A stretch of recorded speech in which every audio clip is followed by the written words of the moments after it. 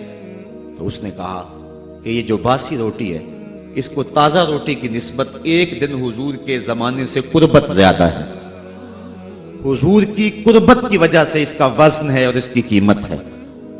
تو کائنات میں جس کو بھی عزت ملی اور جس کے پاس بھی کوئی شرف ہے وہ حضور کے دم سے ہے۔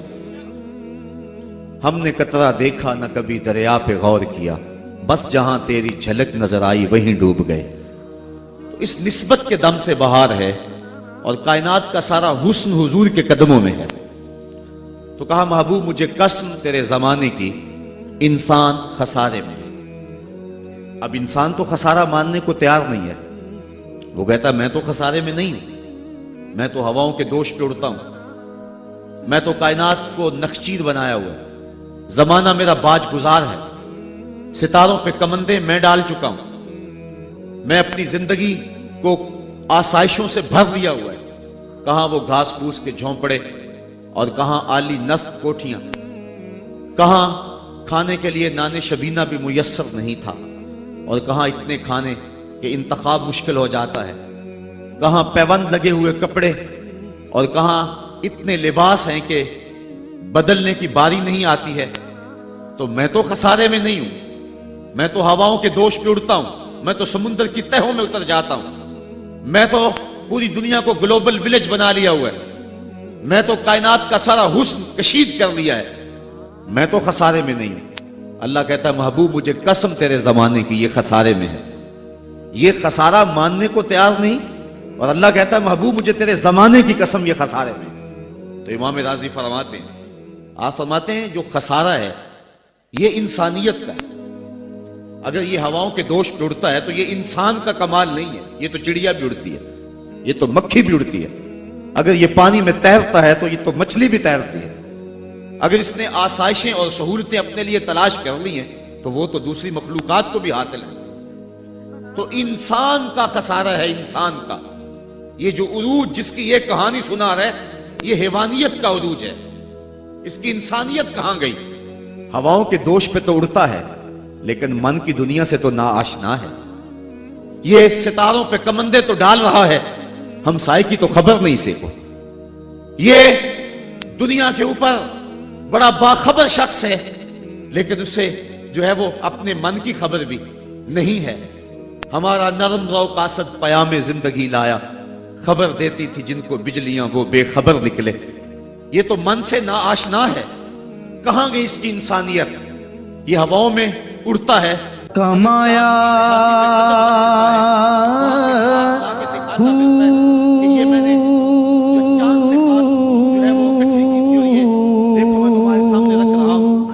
نام بھج